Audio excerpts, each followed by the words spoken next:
We also want to mention that we'll be covering topics which can bring up very strong feelings for people. And we ask that you please treat each other with dignity.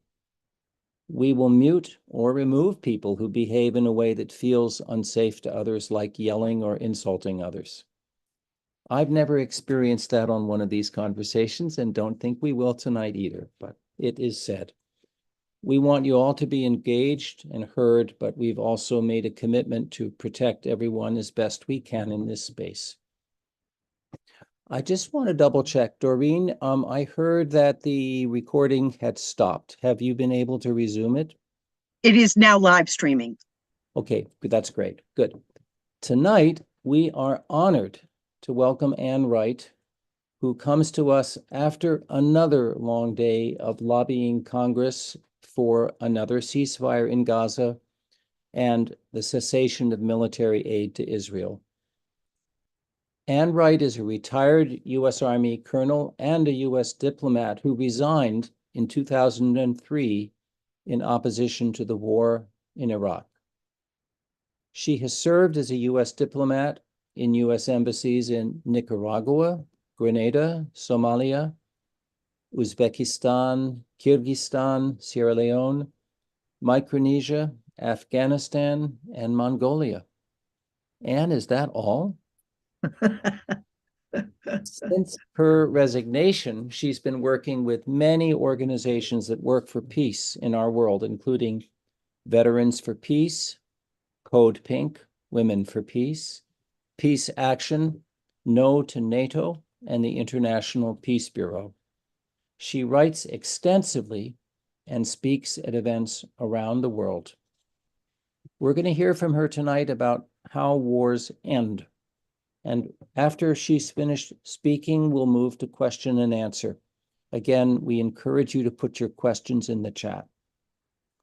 And then we can take some live also. So that's all I have to say. Please join me in welcoming Ann. Well, thank you very much. It's a pleasure to be with New Hampshire Peace Action again. I remember being up in New Hampshire years and years and years ago. I think it was during the Iraq War. So it's good to be back with you all. Tragically, during a time when there's even another war that's going on. And, you know, as we look at the topic of how wars end, well, we've got a big one going on right now, which is kind of instructive and, well, not instructive, but it's the questions we all have. How will this current conflict between Hamas and the Israeli government end? And when will it end? How will it end? And what's the future? And I must say the crystal ball I have is pretty cloudy on all of that right now, tragically. I've done a talk back in the summer for the International Peace Conference, or Peace in Ukraine Conference, in Vienna, Austria. And they had asked me to speak kind of on a similar topic of wars and all and how they end. And so I did some research on ceasefires, you know, because generally the first step toward ending a war is a ceasefire. And then that ceasefire may go into something called an armistice or something called a peace treaty. If we look at armistices and peace treaties and take, for example, the Korean War, which 1951 to 1953, 3 years of war, the negotiations to end that war started within 1 year of the beginning of the war. And the negotiations, which ended ultimately in an armistice, took 2 years. And those negotiations took 575 meetings between US, Chinese, Korean, North Korean, Koreans, And during that time, millions of Koreans died, 500,000 Chinese died, 35,000 US died, tens of thousands of United Nations forces died. So, during the time when people talk about ending wars, people continue to die. And it's not like militaries and governments don't understand that. After every war, I was in the military for 29 years, and after every event that the United States was in, event, war, whatever, there were always lessons learned, documents that were made about every single one of those. But it appears that nobody reads them. Nobody reads these lessons learned. For the Iraq War, there was a study group in the State Department that had been working for over a year before the George Bush administration decided to invade and occupy Iraq. And that study group's report was just thrown aside. It was just not used at all. And yet it predicted pretty much what happened in Iraq. Pardon me. If we look from the Korean War, 575 meetings it took to get an armistice, which actually, here it is 70 years later, and that armistice is still holding. There are threats to it all the time, threats that the North Koreans have, the South Koreans have, the US have, but it's been holding. It's never gone into a peace treaty, even though we continue to lobby for having an actual peace treaty. And that's what the North Koreans want. They want a peace treaty that will guarantee them that neither South Korea nor the United States will attack them. And yet we can't seem to get the US government to say, yes, let's go ahead and do that. Let's have a treaty. I've been in North Korea. I don't know if anybody else has. Sometimes it's surprising when somebody goes, yeah, I have. Has anybody here? Raise your hand if you've been in North Korea. Well, I went there in 2015. That's how many years ago? 2015 to now. So 8 years ago, with a group called Women Cross the DMZ.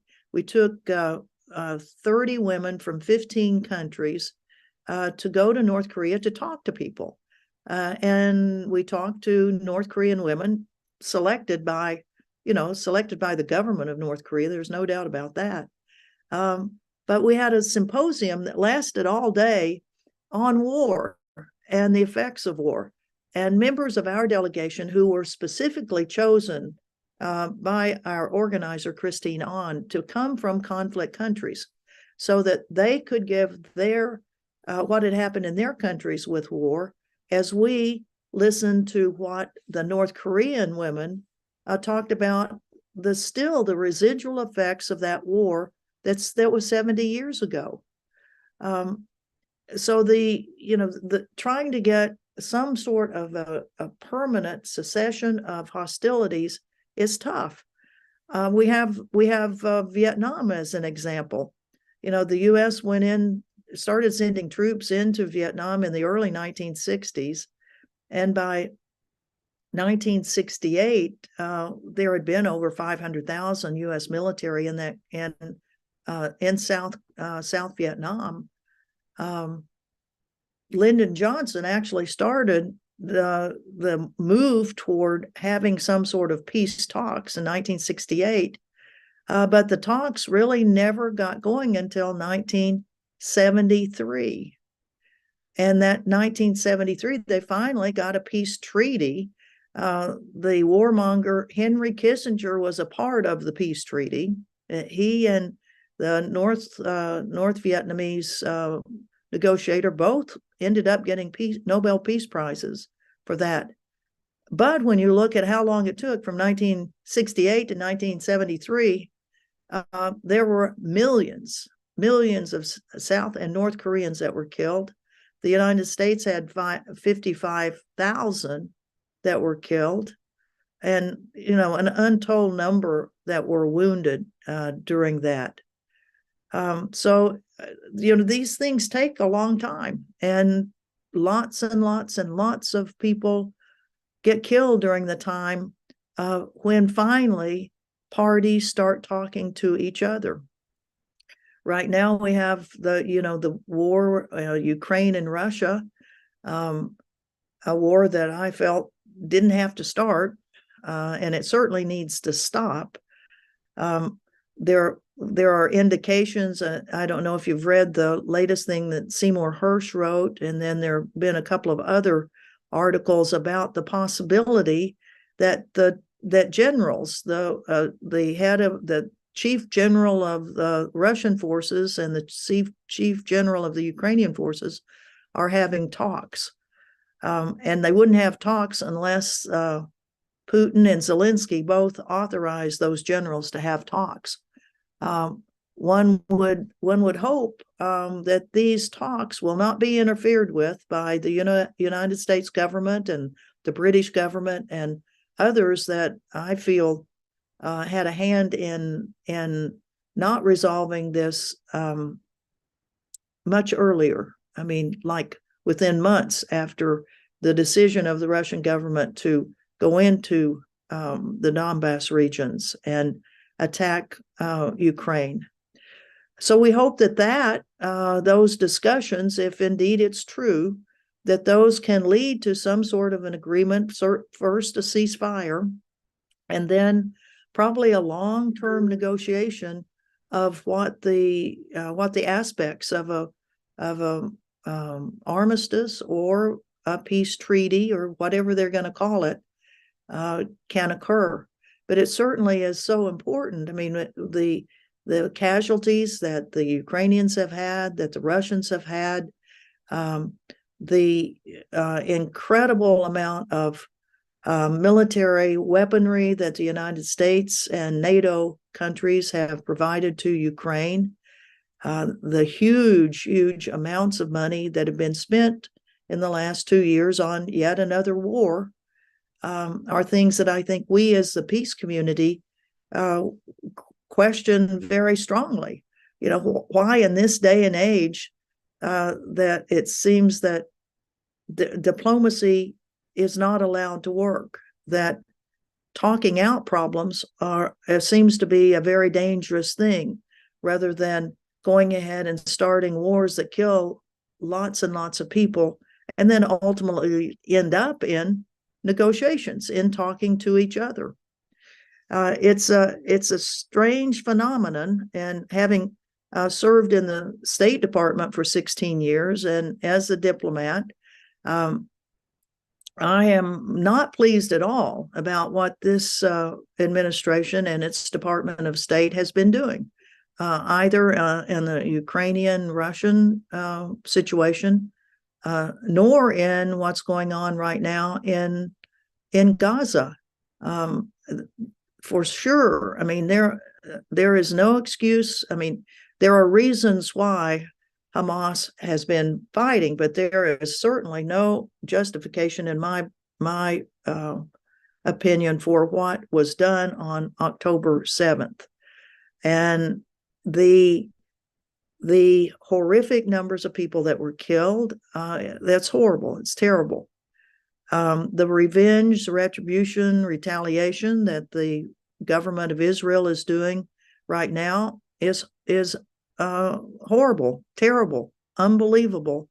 That now there's after one day, when October 7th, when the security of Israel was put back together by putting up a fence and Hamas fighters going back into Gaza, while there have been some rockets that have been fired out of Gaza, essentially Israel has protected itself from that one day tragic, horrible thing that happened.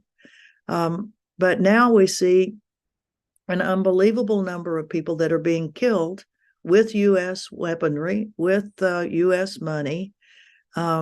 16,000 killed, 6,000 kids that have been killed, and an unknown thousands that are still under the rubble of the huge amount of destruction that has happened in Gaza, where over 1.2 million people have been moved down from the north into the south, and essentially the horrible movement of huge numbers of people into a tiny little enclave is it's terrible. And the Biden administration has finally been at least making public that they behind the scenes are telling the Israelis they've got to back off on some of this huge amount of killing. How this is going to end up, I don't know how this is going to end. I really don't. I can tell you a little history though that is instructive on this. Since 2009, there have been like 8 different conflicts between in Gaza, essentially, where the Israelis have attacked Gaza, and all of this ultimately has ended in a ceasefire.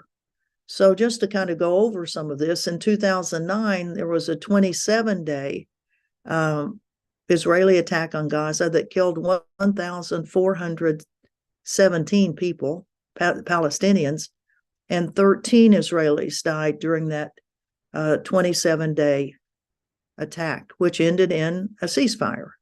And many times the ceasefires are negotiated by the Egyptians. Sometimes it'll probably be the Qatar government that will negotiate this next one on this, which will probably be, now we're in almost day 60. In 2012, there was an 8-day attack. 105 Palestinians were killed, and 4 Israelis were killed. In 2014, there was a 51-day attack on Gaza that killed 2,310 Palestinians and 73 Israelis. In 2015 and 16, there were clashes in the West Bank that killed 235 Palestinians and 38 Israelis. And then if you remember back in March of 2018, that began what was every Friday, what was called the Great March of Return. And from March of 2018 to December of 2019, so that was a year and a half, a little more, there were 214 Palestinians, and this was every Friday after prayers. Large groups of Palestinians would go toward the fence, the Israeli fence, and light tires, and it was a big rally on the issues of the right of return, on being displaced from lands, on protesting the land, sea, and air blockade of Gaza, and the U.S. recognition of Jerusalem as the capital of Israel.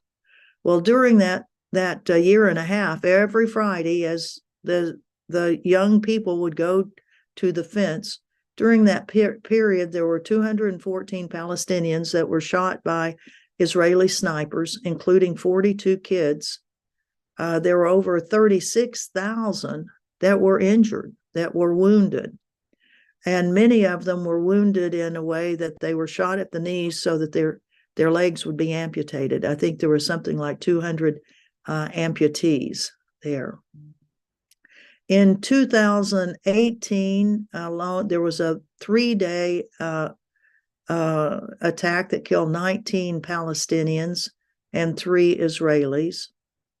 In 2021, there was an 11-day attack that killed 284 Palestinians and 11 Israelis. And then in 2022, there was a 3-day attack, 49 Palestinians killed in Gaza, and no Israelis were killed. So really from 2009 to October 6th of 2023, there were about 4,500 Palestinians that were killed and 145 Israelis that were killed. Since November 7th, we now know that, 16,000 Palestinians have been killed. We don't know for sure how many Israelis have been killed. We do know that on October 7th, there were 1,200 people, and I think that number includes some workers from other countries. That was horrible. And we do know that there were 300 soldiers that were killed on that date. We don't know how many military have been killed since Israeli military have been killed during this the land invasion that's going on right now. To my knowledge, the Israeli government hasn't given those figures. But all of that to be a history of lots right there in one little part of the world, that there have been conflicts, deaths, and ultimately ending for a period of time in a ceasefire brokered by an international entity. And that is what one anticipates that we will be seeing eventually in this current horrific from both sides, horrific tragedy that's going on. I certainly hope that our country, the United States, will do more than just tell the state of Israel, well, you need to be careful. Well, I think we need to say you need to stop. You need to stop, because the history of Palestine is that there will be militant groups that will be there until the occupation of Israel ends, and certainly for Gaza, where the blockade, the blockade, naval, land, air blockade of Gaza ends. I mean, they're just human nature that people that are pinned into a small area and don't have the right to really get out of there will probably have some explosions, and this was a terrible one there. So I guess the bottom line for me is, as a peace activist, trying to keep after our government to, one thing is not sell weapons all over the world. that would really be good if the U.S. would stop selling all these weapons. And we do know the tragedy that so many politicians receive campaign donations from weapons manufacturers, and that is one of the problems that we have. I hope that you all have heard about this tribunal we have going on now called the Merchants of Death Tribunal. We've now had 2 sessions of it. The last one was last night, and we can put in the chat where you can go to watch the first session of it and the second session.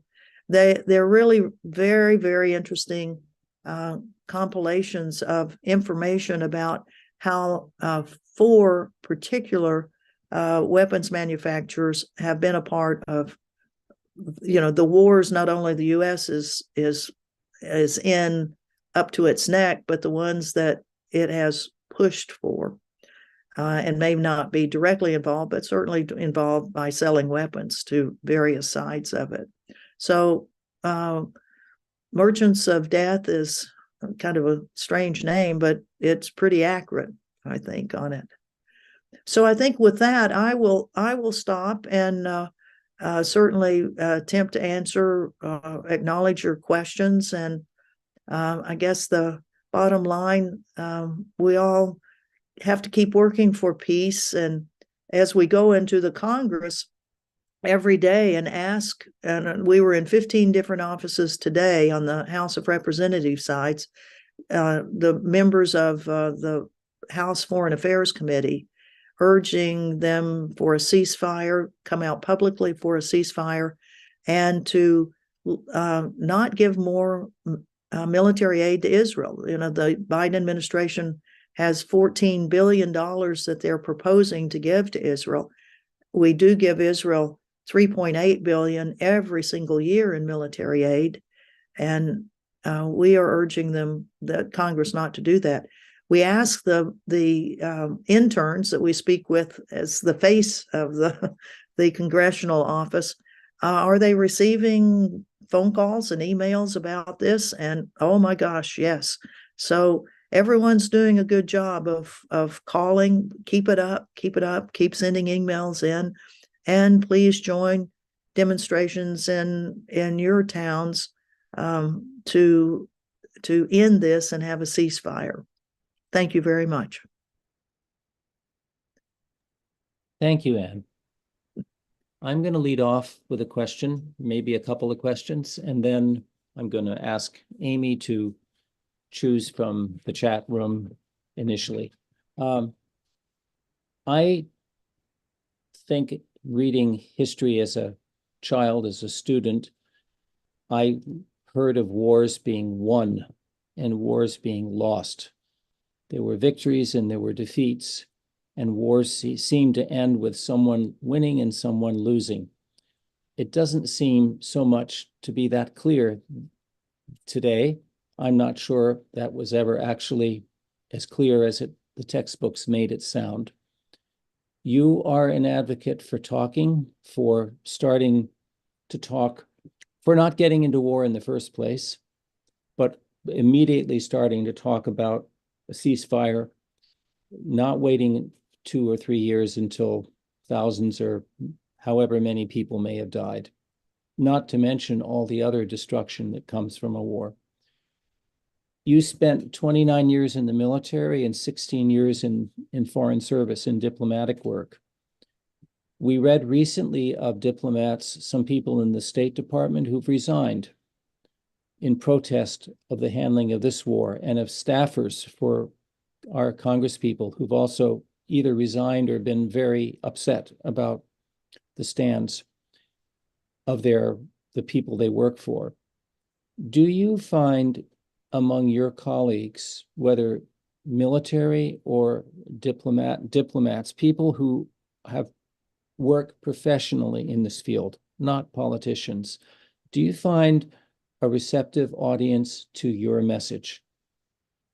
Well, I think so. And you mentioned one person then from the State Department that's resigned. His name is Josh Paul, and I've met with him several different times to first thank him for having the courage to resign.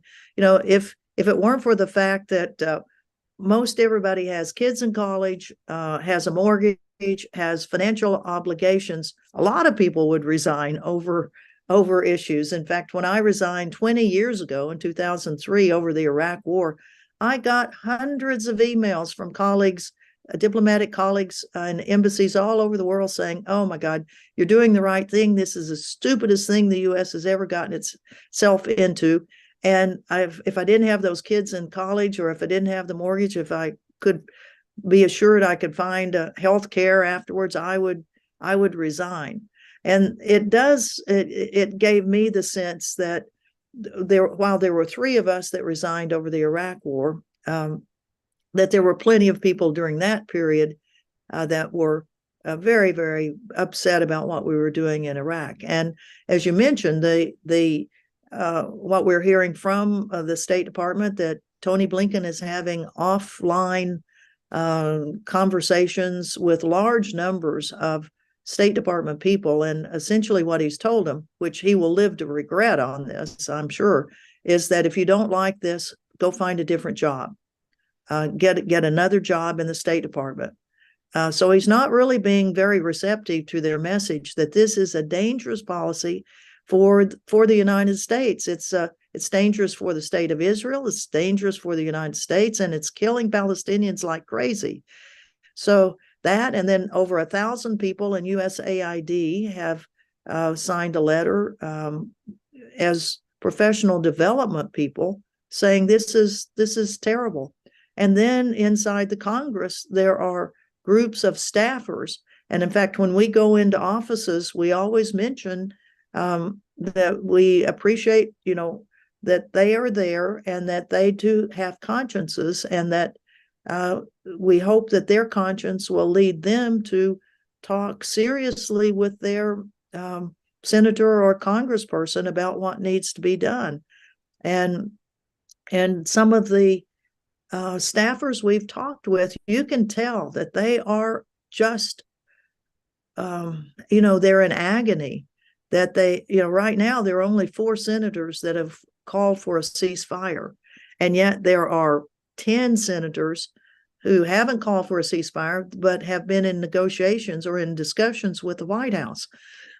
Last week there were quite a few discussions in the White House about putting conditions on aid, telling the Israelis, you've got to stop this wholesale destruction of huge parts of Gaza. So when the staffers would mention that their senator had been in discussions at the White House, we knew that there were, that staffer had been doing a lot of work. I mean, to pressure his senator, his or her senator, into making sure they had plenty of information about what to go tell the White House. So this as within the American public, where there is so much information now that's available. I don't know if you all watch Al Jazeera, but if you do, you see in real time the destruction that's going on there. Our U.S. commercial channels don't put very much in, but the limited amount that they do is startling. But if you watch Al Jazeera, oh man, and see the level of destruction in northern Gaza and now in southern Gaza, it's appalling. I went to Gaza for the first time in 2009 because I had seen some of the very few photos that were shown here in the US about the destruction of Gaza in 2009. So I and Medea Benjamin, Ty Berry, Kathy Kelly all went to Gaza and early, and took pictures, came back, started talking to groups all over the country, and then through CODEPINK we formed groups to go to Gaza. And in 2009 we had 8 different groups that went to Gaza to witness that destruction and come back to talk about it here. So it's something that has really caused a lot of controversy within our own government, to answer your question. Thank you, Anne. Amy, it's to you. Yeah, great. I have been putting together questions from the chat, and we will lead with those. We get to a lot more people's questions if we take them through the chat. So let's see. I think I'm going to start with this one. It ties into something you already talked about, Anne. So would like a little more on it. So Betsy wants to know, does our economy run on the manufacture and sales of weapons? And if so, doesn't that require having enemies and conflict in the world? Well, certainly the weapons manufacturers make a heck of a lot of money, but I would say our economy does not rely on weapons manufacturing. I mean, we have a lot of other types of industries that we have, and we certainly need to be pushing for the development of other industries rather than making bullets and making fighter planes and all of that. If it's a real critique of our society that if indeed we allow our society to be continue to be the weapons manufacturers for the world, it's a real indictment of us and our priorities and our goals and our own consciences. Okay. Also, you were going through some of the history, but folks have been noting in the chat that that was only a little bit, right? This has actually been going on longer. Oh, yes, absolutely. Since since the creation of the State of Israel in 1948, the Nakba that started then with the displacement of over 800,000 Palestinians, their homes being taken by the Israeli settlers, and then that continues to this day, where the state of where the Palestinian area is now originally, I think it was out of the Palestine Mandate, 51% of the Palestine Mandate was given for the creation of the new state of Israel. 49% was to be retained by Palestinians, but those Palestinians that lived in the new state of Israel were to be given, they were to become citizens, or they were to retain their property rights there. But that triggered the Nakba, where many of them were forced out of there. Since then, because of the illegal settlements that Israeli settlers are going in and throwing people off their lands, taking over lands, that amount of land is, I think it's down to like 28%. And when you see the maps of it, of course, when you see the walls that have been built by the Israeli government, when you see the freeways that only Israeli citizens can go on, and only Jewish Israeli citizens, not Palestinian Israeli citizens, it's a real tragedy. And it, of course, the occupation, where the Israeli military goes into any area, which we're seeing right now, the level of destruction that's going on by the Israeli military in the West Bank is, it's just heartbreaking to see what's happening. And one can certainly see why there will be young kids that'll be throwing rocks at tanks and armored vehicles and police things that are coming in, where they're tearing up their villages. And unfortunately, the kids are thrown in jail under what they call administrative detention.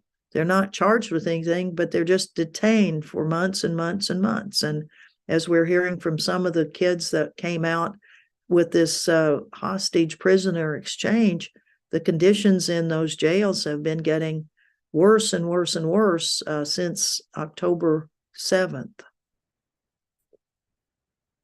Yeah, thanks. I'm going to move to this question next, because this is something we talk a lot about: messaging. This issue, how we talk about it, really seems to matter.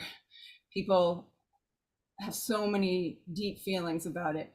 But war, is that really the appropriate term?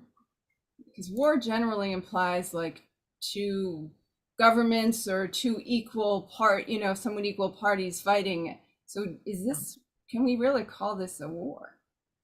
Well, that's a very good question, a very good comment. I don't really think it certainly is a conflict. It's a military conflict, and it's a conflict between two very disproportionate fighting units.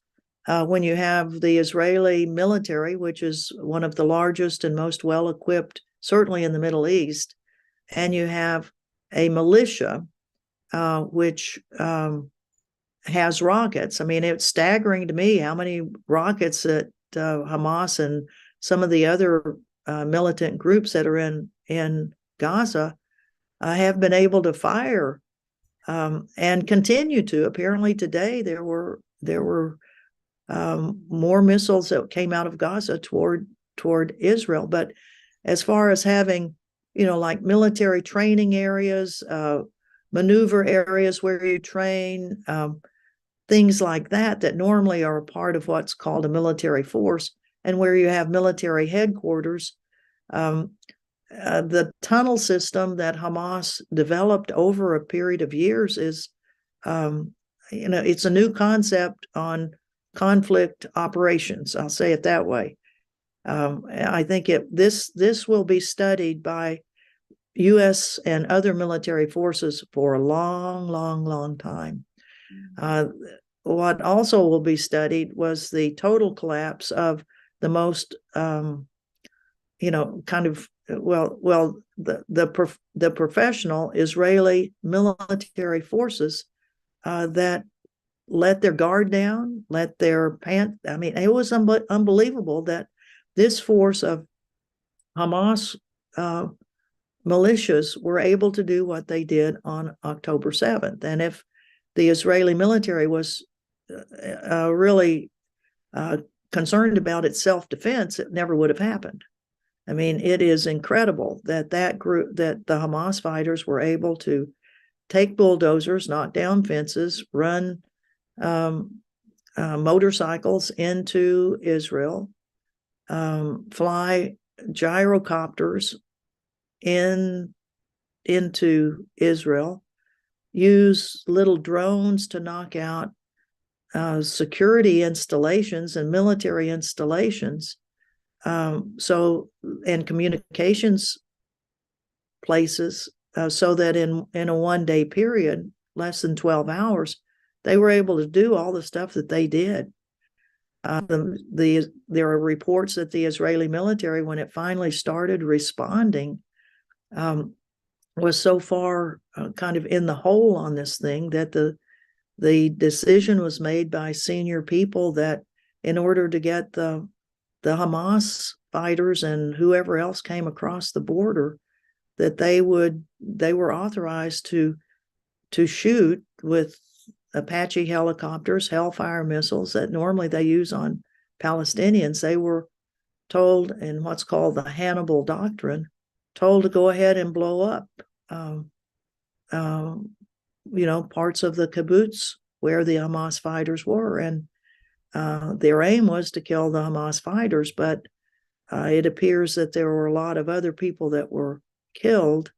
And you can see it from the pictures that have come out. I mean, when I first saw them, it was like, how in the world did Hamas cause such level of devastation of homes that were burned and lots of cars that were burned up? And it just didn't make military sense to me. And now there are reports from the Israeli police who've done the investigations on what happened in each one of those. I believe it was 17 kibbutz, 17 breaches in that border fence. All that to say, I mean, it was all horrible. There's just no way to get around it. But the bottom line is that the Israeli self-defense was not there. I think they had lulled themselves into believing that Hamas was incapable of really mounting anything, even though they apparently had a 40-page document that was from Hamas, which kind of detailed what they were training for and what they were planning. And the Israeli government had it for over a year, but it was discounted. It was poo-pooed. And the Israeli young analysts that were along the border that were watching, and their incredible array of cameras that they have. And, there are surveillance drones that are over Gaza 24 hours a day. You can hear them when you're there. You can see them. They have eyes on everything. And they were watching the Hamas militias practice this stuff, and then didn't take what they should have taken as the procedures to be able to defend if something like that happened. And no doubt there are going to be heads to roll in the Israeli military and probably in the political area of it. It's quite possible Netanyahu will not survive this. Thanks, Anne. I'd like to ask a question. We have been doing vigiling and visits to our representatives. And Chris is asking, should we consider appealing directly to the congressional staffers' consciences, asking them to resign or protest, given how unmovable our senators and representatives are proving? Well, I think so. Yeah, it's you can tell in the staffer's eyes, when you're kind of getting to them, and usually it's not through loud, raucous stuff. It's a softer approach to really appeal to their conscience, and um, um, yeah, it's worth it. It really is worth it, because before they resign, if they are even thinking about resigning, most of them, I think, would make sure that they talk to the chief of staff, that they talk, if they can get to the congressperson themselves, that they would let them know of the concerns that they have that might be leading to them leaving their job. At the State Department, when we have protests over there, I have a sign that's about this big that says "resign" in big letters, and we have it out there. And many a time, it's usually the Palestine youth movement that's organizing the stuff at the State Department, and they'll come over and say, "Would you say a few words to your former colleagues?" And so they'll give me the microphone, and I'll do a little railing at them, and well, not really railing. I'll just say, I was in the State Department. I had qualms about what our government was doing, and I made the decision to resign, and it was a tough one. And I know that many of you all have been considering that you don't like what's going on. And if you decide that you will take that big step, which is a huge one, as I mentioned before, you're giving up your career. You don't know what you're going to do next. If you've got kids, I didn't have kids, so it was much easier for me. It was just me that I would be taken care of. But if you've got a big family or something like that, it really is a huge step. But even without resigning, there, within the system itself, there's what's called dissent cables. And before I resigned, I wrote a dissent cable about the pending Iraq war. So there are other things that people can do, and within the State Department now, because it is so well known that so many people are challenging what the Biden administration is doing. You can find colleagues that are in sympathy, and that helps a lot. And one would hope that that's really what has put pressure on Biden and Blinken to change the terminology that they're using, and to start talking about things like that at the end of all of this, there can't continue to be a siege of Gaza. I mean, there are things that the Biden administration is now saying that no other administration has ever said.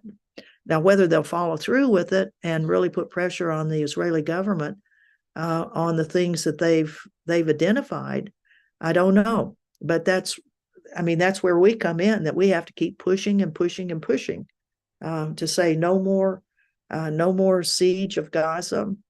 That people have to be treated with respect. If you ever want this thing to be resolved, it's got to be with respect for everyone. Thanks, Anne. Wow, there's a lot of questions here. Let's see. Andrea LeBlanc, who I think you know and maybe have traveled with, is welcoming you and asks this question: what is your opinion about why the US is so enthralled to Israel? Well, that is a good question. And in fact, that was the question that probably I got most when I was a US diplomat anywhere in the world.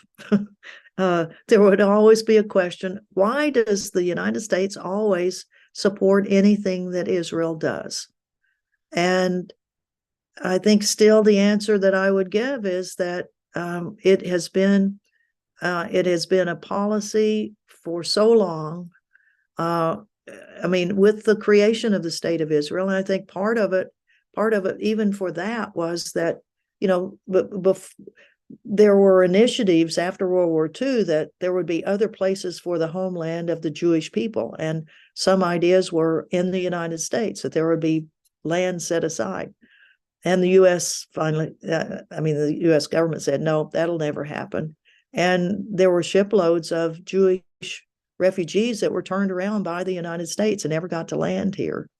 So I think there was a great sympathy for what had happened after World War II, certainly great sympathy for that. And the decision that the U.S. would support the creation of the State of Israel in the Palestine Mandate, and going along with the British Balfour resolution. And then, there are a lot of very prominent people that have been in the U.S. government who have been great supporters of the State of Israel, and people in great positions of power who have wielded power to protect Israel in what it does.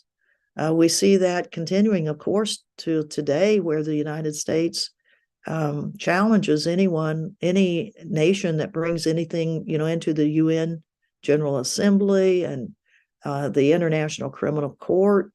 The U.S. is always voting against it. I think a lot of it is the power of the Zionist lobby, the lobby that wants to continue the creation or continuation of the State of Israel as it is now.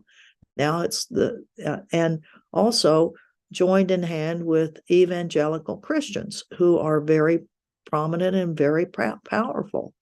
And those two forces have been great contributors to congressional campaigns, presidential campaigns. And you have to hand it to them. I mean, they spend a lot of time on lobbying Congress. Although, quite honestly, I think right now we have more lobbyists in Congress to say this ceasefire has to happen than I've seen of Zionists or evangelical Christians. But they are there, and they use their money to in primaries. If somebody votes against what they want or to challenge the State of Israel, they'll put millions of dollars into the primary campaigns to get that person not even being nominated in the primary. I mean, that's happened to quite a few members of Congress. So everybody knows it's a very powerful group. There are lots of longtime supporters of the State of Israel that are always in the government, Democrat and Republican. Joe Biden has been a supporter of the State of Israel from the very beginning of his congressional life, over 40 or 50 years ago. And as he says, I'm a Zionist. I am a Zionist. And that's I guess that's my answer. Okay, thank you. Yeah, and we already know Rashida Tlaib and others are being targeted. So they are going to need our help, right? Yes. Yeah. Yes, indeed. Now we're going to need to wrap up. I'm going to hand it to David in a minute. Let me just say this, Anne, if you're able to stay a little later after the official wrap up, I know some folks would still like to ask you a few more questions. We do like to wrap up. Yeah, I can stay about another 15 minutes. That'd be fine. Okay, great. So I'm going to hand it to David, but if you want to stick around for a little more, you can. David, go ahead. Thanks, Amy. We will be putting in the chat a lot of information, much of what I'm about to say. If you would like to find some of the links that I'll be referring to, just look in the chat. So we'd like you to stay in touch with New Hampshire Peace Action on our website and also on Facebook to learn more about what we're working on and the programs that are coming up. And I'm going to give you a little taster. On Wednesday, December 6th, from 1 to 2 p.m., Peace Action is holding a Ceasefire Now and Interfaith Vigil for Peace. This will be at Senator Maggie Hassan's office at 14 Manchester Square in Portsmouth. The sponsors of this solemn vigil are AFSC New Hampshire Peace Action, and others. We're calling for an immediate and permanent ceasefire, an end to the Israeli blockade of Gaza, an end to US military aid to Israel, and instead a commitment to human rights and peace for all. A week later, on Wednesday, December 13th, 7 p.m., on Zoom, we'll be having a conversation of New Hampshire Peace Action Acts for a ceasefire now in Gaza. We're going to make calls and write emails to our representatives and letters to the editor after we talk about effective messaging. So we won't have a speaker that night. It'll be a time to work together on writing letters to representatives and papers. Our next online peace and justice conversation happens 2 weeks from tonight. It's set from 7 to 8 p.m. with all of these are Eastern Standard Time, with Sarah Freeman Wolpert from the Friends Committee on National Legislation, or FCNL. She'll be talking about FCNL's work to organize across the country and their leadership in calling for a ceasefire in the war in Gaza and how we can get involved. We'll have a special program on December 20 at 7 p.m. with Dr. Philip Farah. It's called Journey from Jerusalem. He will tell us his story from the Holy Land. So those are upcoming programs. Please do keep an eye on our calendar, as there will be more coming as we continue to work for a ceasefire in Israel-Palestine. This speaker series is free and open to everyone. That said, we would love to have your support for this series in particular, but in general for New Hampshire Peace Action's work. It has been a difficult financial year, and if you would like to help, please donate at newhampshirepeaceaction.org/donate. And I'm sure that is in the chat, right, Amy? Good, okay. So let us again thank Anne for her conversation, and if you want to stay on afterwards, please do.